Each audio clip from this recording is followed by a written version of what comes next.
नाम है government budget. तो हम आज चैप्टर करेंगे गवर्नमेंट बजट। तो गवर्नमेंट बजट चैप्टर के अंदर हमने क्या चीज समझनी है। चैप्टर के पहले चैप्टर कर चुके हम national income and methods to calculate national income, और अब जो हम चैप्टर करेंगे नया वाला वो है, उसका नाम है गवर्नमेंट बजट। तो सबसे पहले हमने समझना है इस चैप्टर के अंदर कि बजट का मतलब क्या है। तो हमने इस चैप्टर के अंदर गवर्नमेंट बजट देखना था, तो सबसे पहले हम समझेंगे कि बजट क्या है। तो बजट के अंदर हमने क्या देखना है कि बजट का मतलब क्या है। देखो, बजट होता है, हर घर के अंदर बजट बनता है, तो ऐसे ही पूरी गवर्नमेंट के अंदर भी क्या बनता है, हर साल बजट तैयार होता है। तो इस बजट का तो बेसिकली सबसे पहले तो हमें ये पता होना चाहिए कि बजट अब कब से आने लग गया। 1 फरवरी को आता है हर साल का बजट, 1 फरवरी को आता है गवर्नमेंट का बजट। और इस बजट का मतलब क्या है कि पिछले साल हमने कितना पैसा कमाया और हम उस पैसे को कि पिछले साल की पास्ट 1 ईयर, जो पिछले साल की 1 ईयर की उसकी इनकम कितनी है, और इसको हम कैसे प्रेजेंट ईयर के अंदर क्या करेंगे, इसका एक्सपेंडिचर करेंगे, या अगले साल इसको कैसे हम खर्च करेंगे, कि पिछले साल हमें कैसे कैसे पैसा आया और इस साल हम उस पैसे को कैसे खर्च करेंगे। That is called budget. तो इसको बोलते हैं हम गवर्नमेंट बजट। तो सरकार जो गवर्नमेंट होती है वो 1 फरवरी को अपना क्या तैयार करती है, बजट तैयार करती है, जिसके अंदर वो हमें बताती है कि पिछले साल उसके पास, जो फाइनेंस मिनिस्टर होता है वो बताएगा हमें कि पिछले साल हमारे पास कितनी कितनी किस किस जगह से कौन से सेक्टर से इनकम आई है, और हमने इस साल उस पैसे को कौन से सेक्टर के अंदर क्या करना है, खर्च करना है। तो सरकार अपना इसको बोलते हैं हम गवर्नमेंट बजट। तो बजट हमारे घर के अंदर भी बनता है और बजट गवर्नमेंट का भी बनता है। तो गवर्नमेंट बजट के अंदर मेनली है जो बजट गवर्नमेंट सरकार तैयार करती है, जिसका मेन मोटिव क्या है, लोगों को बताना कि कैसे पैसा खर्च होगा, कैसे डेवलपमेंट के ऊपर खर्च होगा, और कहां से पैसा आया है, कहां को पैसा गया है। तो इस चैप्टर के अंदर हमने ये बजट के बारे में, सरकार का बजट बनाने का ऑब्जेक्टिव क्या है, बजट के अंदर कहां से पैसा आता है, कहां वो पैसा जाता है, ये सारी चीजें हमने बजट का घाटा कि हमारे पास खर्चा इनकम कम है बट खर्चा ज्यादा है, इसको बोलते हैं हम डेफिसिट। तो ये इस सारा कुछ हमने इस चैप्टर के अंदर हमने पढ़ना है, हमने इस चैप्टर के अंदर समझना है। तो हम देखते हैं कि सबसे पहले हमें गवर्नमेंट बजट की बात समझ में आ गई कि बजट क्या है हमारा, जो सरकार का पिछले साल की इनकम और वो कैसे इसको इस साल खर्च करेगी। तो सबसे हमारे पास सबसे पहला पॉइंट आता है कि ऑब्जेक्टिव ऑफ गवर्नमेंट बजट, कि सरकार के बजट बनाने के मेनली क्या क्या ऑब्जेक्टिव्स हैं, क्या क्या ऑब्जेक्टिव्स हैं सरकार के बजट बनाने के। तो सबसे पहला ऑब्जेक्टिव जो सरकार का है वो है जीडीपी ग्रोथ। तो जीडीपी हमें पता है क्या होती है, ग्रॉस डोमेस्टिक प्रोडक्शन की कैसे भी करके बजट इस तरह बनाया जाए कि हमारे देश की जो प्रोडक्शन है, जो जीडीपी है, वो ग्रोथ करे। तो जीडीपी ग्रोथ कैसे करेगी, जीडीपी ग्रोथ करेगी अगर हम गवर्नमेंट एक्सपेंडिचर करेगी, खर्चा करेगी, क्योंकि खर्चा करेगी लोगों को काम मिलेगा, मार्केट के अंदर क्या होगी, प्रोडक्शन होगी। तो जीडीपी ग्रोथ सरकार क्या करेगी, एक तो पब्लिक एक्सपेंडिचर करेगी और दूसरा प्राइवेट सेक्टर को बोलेगी कि आप भी क्या करो, ज्यादा से ज्यादा क्या करो, खर्चा करो। तो प्राइवेट सेक्टर एक्सपेंडिचर तब करेगा जब उसे या तो कोई टैक्स में छूट दी जाएगी या कोई सब्सिडी वगैरह गवर्नमेंट देगी एक स्पेशल सेक्टर के अंदर कि भाई तुम इसके अंदर सेक्टर के अंदर खर्च करो, और इससे क्या होगा, प्रोडक्शन बढ़ेगी देश की, और देश की क्या होगी, जीडीपी ग्रोथ होगी। तो वो अपने बजट के अंदर इनके लिए स्पेशल प्रोविजन रखेगी कि अगर मान लो प्राइवेट सेक्टर को स्पेशल सेक्टर दे दिया, उसके अंदर उसने इन्वेस्ट करना है तो उसको इतना टैक्स बेनिफिट दिया जाएगा। जैसे जो सोलर वाली बिजली चल रही है आजकल, उसके अंदर सरकार दे रही है हमें इस प्राइवेट सेक्टर को कि कैसे वो उसके अंदर इन्वेस्ट करे और उनको टैक्स बेनिफिट्स वगैरह प्रोवाइड हो जाते हैं। तो सबसे पहला पॉइंट है हमारे पास जीडीपी ग्रोथ। और दूसरा जो हमारे पास इसके अंदर पॉइंट आता है वो आता है allocation of resources. Allocation of resources, कि सरकार जो बजट बनाती है वो इसलिए बनाती है ताकि जो रिसोर्सेज हैं वो प्रॉपरली एलोकेट हो सके। क्योंकि देखो, जो रिसोर्सेज हैं वो प्राइवेट सेक्टर के हाथ में है, और प्राइवेट सेक्टर का मेन काम क्या है, रिसोर्सेज को उन जगह पर लगाना जहां से उनको ज्यादा से ज्यादा क्या मिल सके, प्रॉफिट मिल सके। तो प्राइवेट सेक्टर उसको किस जगह पर लगाएगा, ज्यादा से ज्यादा क्या मिल सके, उसको प्रॉफिट मिल सके। बट गवर्नमेंट उसको किस सेक्टर में लगाएगी, उसको प्रॉपरली एलोकेट करेगी, हर जगह पर लगाएगी ताकि प्रॉफिट के साथ साथ डेवलपमेंट भी हो, कोई भी सेक्टर छूट ना जाए हमारे पास। तो तीसरा होता है हमारे पास सरकार का बजट बनाने का objective, provision for public good.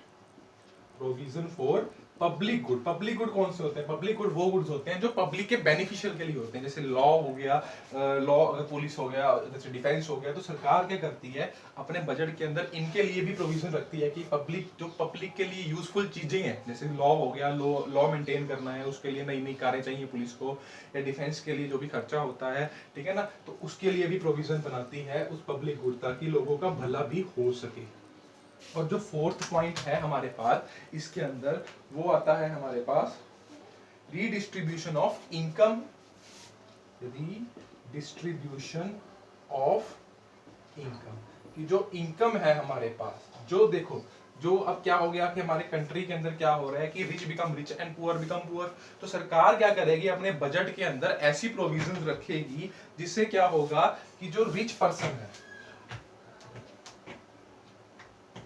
Redistribution of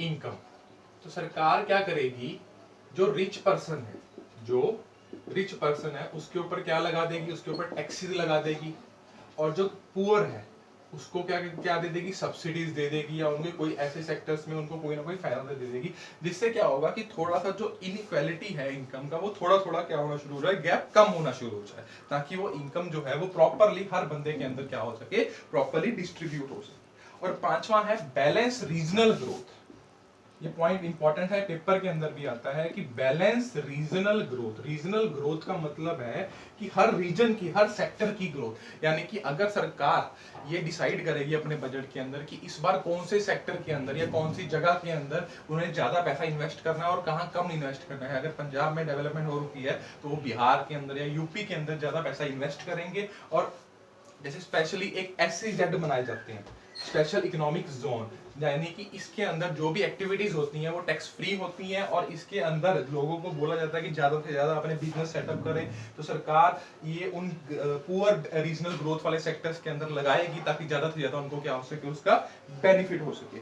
और उसके बाद सरकार और क्या किसके लिए बजट तैयार करेगी, एम्प्लॉयमेंट अपॉर्चुनिटीज के लिए, कि ज्यादा से ज्यादा क्या पैदा हो हमारे पास, एम्प्लॉयमेंट अपॉर्चुनिटीज पैदा हो, ज्यादा से ज्यादा एम्प्लॉयमेंट अपॉर्चुनिटीज पैदा हो हमारे पास। तो सरकार क्या करेगी इसके लिए, पब्लिक इन्वेस्टमेंट करेगी, प्राइवेट इन्वेस्टमेंट करेगी, और फैक्ट्रीज को बोलेगी कि आप आओ इन्वेस्ट करो, एम्प्लॉयमेंट जनरेट करो, ठीक है ना। तो ये भी ऑब्जेक्टिव होता है हमारे पास। और जो लास्ट ऑब्जेक्टिव है हमारे पास वो है इकोनॉमिक स्टेबिलिटी। इकोनॉमिक स्टेबिलिटी, देखो जो हमारी इकोनॉमिक कंडीशंस है ना वो है फ्री मार्केट फोर्सेस के ऊपर रन करती है। जो इकोनॉमिक कंडीशन है हमारी वो फ्री मार्केट फोर्सेस के ऊपर क्या करती है, रन करती है हमारी।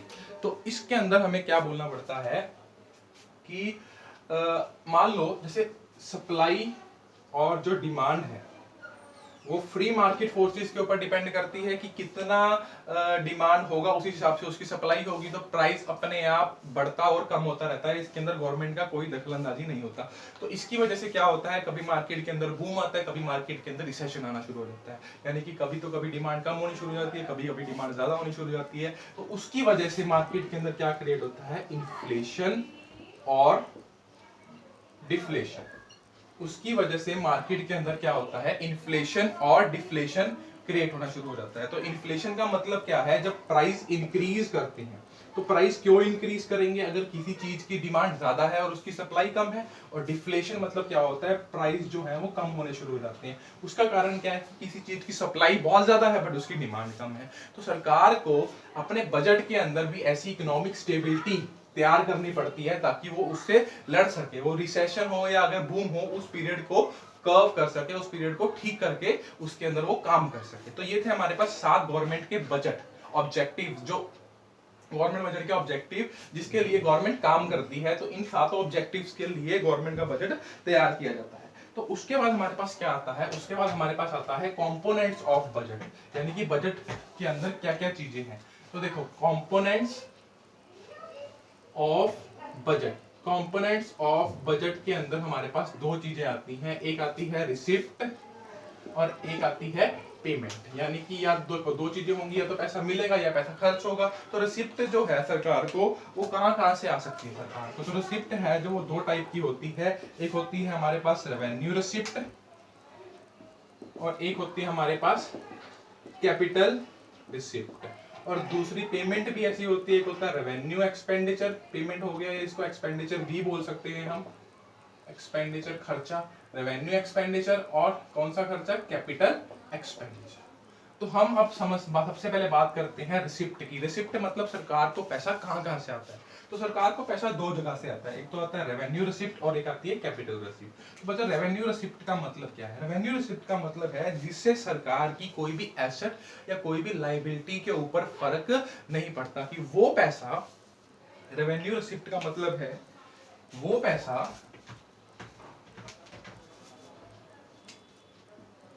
रेवेन्यू रिसिप्ट, यानी कि इससे क्या हो, जो वो पैसा जहां से आए जिससे कोई एसेट भी कम ना हो, कि कोई एसेट बेचनी ना पड़े, सिंपली पैसा आ रहा है, और कोई लायबिलिटी भी क्या ना हो, इंक्रीज ना हो। तो रेवेन्यू रिसिप्ट कौन सी रिसिप्ट होती है? जिससे हमारी एसेट और लायबिलिटी पे कोई फर्क नहीं पड़ता, यानी कि कोई एसेट बेचकर भी पैसा नहीं मिला और ना ही कोई लायबिलिटी हमें उधार लेकर कोई पैसा नहीं मिला। तो ये सिंपली फ्री फंड का पैसा होता है गवर्नमेंट को, जिसका मेन सोर्स है टैक्सेस। तो ये गवर्नमेंट का जो मेन रेवेन्यू रिसिप्ट का सोर्स है वो है टैक्सेस, जो सरकार हमसे टैक्सेस चार्ज करती है। तो टैक्सेस की भी आगे टाइप्स होती हैं हमारे पास। तो सबसे पहले तो ये समझो, रेवेन्यू रिसिप्ट वो रिसिप्ट्स हैं जो सरकार, जिससे एसेट ना बढ़ती है और ना ही कम होती है, और लायबिलिटी, एसेट और लायबिलिटी के ऊपर कोई भी फर्क किसी प्रकार का नहीं पड़ता। तो ये सबसे इसका मेन जो मेन इसका एडवांटेज है या मेन इसका फायदा ये है सरकार को, ये फ्री फंड का पैसा है, सरकार को इसके ज्यादा कुछ नहीं करना पड़ता। बट ये एवरी जो सिटीजन है या एवरी जो कंपनीज है उनकी लायबिलिटी बन जाती है, जो उनको सरकार को पे करनी पड़ती है। तो इसका मेन सोर्स है सरकार के पास वो है टैक्स। तो टैक्स की आगे हमारे पास टाइप्स हैं, क्योंकि टैक्स को जब टैक्स सरकार को देते हैं तो सरकार की कोई एसेट कम नहीं होती और लायबिलिटी नहीं बढ़ती है। बट जो टैक्स है वो हमारे पास आगे आगे बहुत टाइप्स का है। तो एक होता है प्रोग्रेसिव टैक्स और दूसरा है हमारे पास रिग्रेसिव टैक्स। देखो, प्रोग्रेसिव टैक्स का मतलब है कि जैसे जैसे इनकम बढ़ती जाएगी वैसे वैसे उसके ऊपर टैक्स भी बढ़ता जाएगा। मान लो पहले इनकम थी 1 लाख, तो उसके ऊपर टैक्स था 10%। अगर आपकी इनकम 2 लाख आई है तो उसके ऊपर टैक्स कितना हो जाएगा? 20%। अगर आपकी इनकम 3 लाख आई है तो उसके ऊपर टैक्स कितना हो जाएगा? 30%। तो ये है प्रोग्रेसिव टैक्स, जो इंडिया के अंदर हम फॉलो भी करते हैं, कि जैसे जैसे इनकम आपकी बढ़ती जाएगी आपका टैक्स भी उसके ऊपर क्या होगा? बढ़ता जाएगा। इससे किसको फायदा मिलेगा? इससे पुअर लोगों को फायदा मिलेगा, कि जिसकी इनकम कम है उसको टैक्स भी कम देना पड़ेगा। बट दूसरी जगह पर हमारे पास कौन सा आता है? Regressive tax. तो रिग्रेसिव टैक्स के अंदर क्या होता है कि बेसिकली टैक्स जो है वो फिक्स रहता है, कि अगर आपकी इनकम 1 लाख है या आपकी इनकम 10 लाख है तो भी आपको कितना पैसा देना पड़ेगा? 10% का ही टैक्स उसके ऊपर देना पड़ेगा। तो इससे जो 1 लाख वाला है उसके लिए तो 10,000 का नुकसान हो गया, और 10 लाख वाले के लिए 1 लाख का नुकसान हो गया। तो इसके पास ज्यादा इनकम बच जाएगी, इसके पास कम इनकम बच जाएगी, तो इससे पुअर को नुकसान होगा। बट प्रोग्रेसिव टैक्स जो इंडिया के अंदर फॉलो होता है, ये मेनली फॉलो होता है कि जिससे इनकम बढ़ती जा रही है और टैक्स भी उसके ऊपर क्या होता जा रहा है? बढ़ता जा रहा है। और दूसरा जो हमारे पास टैक्स की टाइप आती है वो आती है हमारे पास वैल्यू एडिड टैक्स और स्पेशल टैक्स। तो वैट, वैल्यू एडिड टैक्स और स्पेशल टैक्स। तो वैल्यू एडिड टैक्स क्या होता है कि जैसे जैसे हम कोई चीज परचेज करते हैं, सिर्फ उसकी फुल अमाउंट के ऊपर टैक्स ना लगकर उसकी जितनी वैल्यू एडिशन कर रही है उसके ऊपर ही टैक्स लगे। जैसे एग्जांपल देता हूं कि अगर 1 लाख की कोई चीज खरीदी है और मैंने कोई 1 लाख की चीज खरीदी और मैंने उसको 1,20,000 की आगे बेच दी, तो जो मैंने 20,000 रुपए इसके अंदर वैल्यू एडिशन की है तो सिर्फ उसके ऊपर ही क्या लगेगा? टैक्स लगेगा। That is called value added tax. तो और दूसरा होता है हमारे पास स्पेशल टैक्स। तो स्पेशल टैक्स होता है जो स्पेशल किसी कमोडिटी के ऊपर लगाया जाता है, जैसे ज्वेलरी के ऊपर स्पेशली टैक्स लगाया जाता है।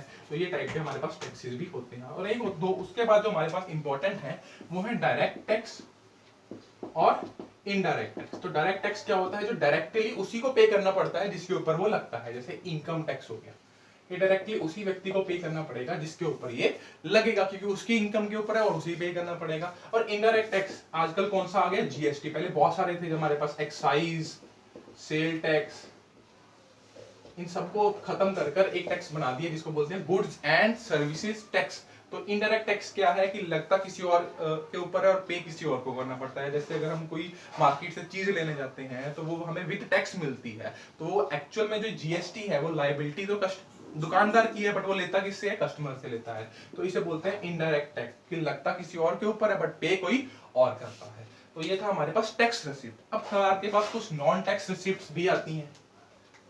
सरकार के पास कुछ नॉन टैक्स रिसिप्ट्स भी आती हैं। तो नॉन टैक्स रिसिप्ट के अंदर सरकार के पास सबसे पहले आता है फीस, जो गवर्नमेंट डिपार्टमेंट के अंदर हम जाते हैं उसकी फीस पे करते हैं, दैट इज ये भी सरकार की क्या है, इनकम है। दूसरा चलान वगैरह, जो चलान वगैरह हम कटते हैं, बाइक्स पे जाते हैं उनके चलान कटते हैं सरकार, कोई भी जैसे मास्क का चलान कर रही है तो ये भी सरकार की क्या है, रेवेन्यू रिसिप्ट ही है। इससे ना सरकार की कोई एसेट कम हो रही है, फ्री फंड का पैसा सरकार को, और ये नॉन टैक्स रिसिप्ट के अंदर आता है। तीसरा आता है, ये आता है इस चीट।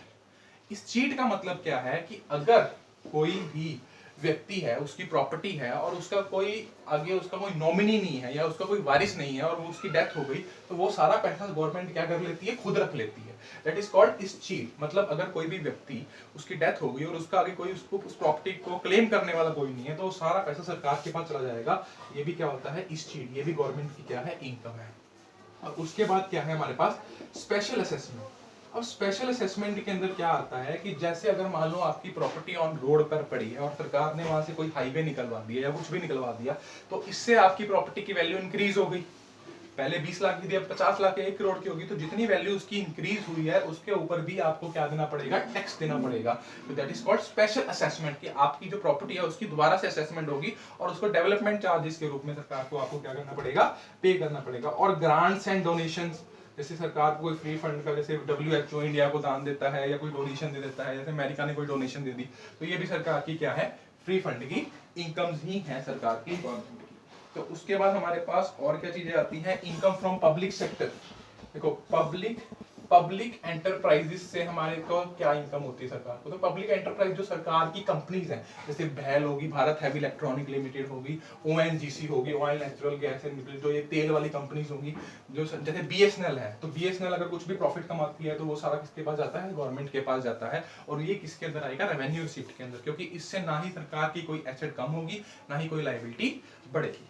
और दूसरा जो हमारे पास रिसिप्ट होती है, ये तो लिखी रेवेन्यू रिसिप्ट, और जो दूसरी रिसिप्ट्स हैं हमारे पास, वो है हमारे पास कैपिटल रिसिप्ट्स।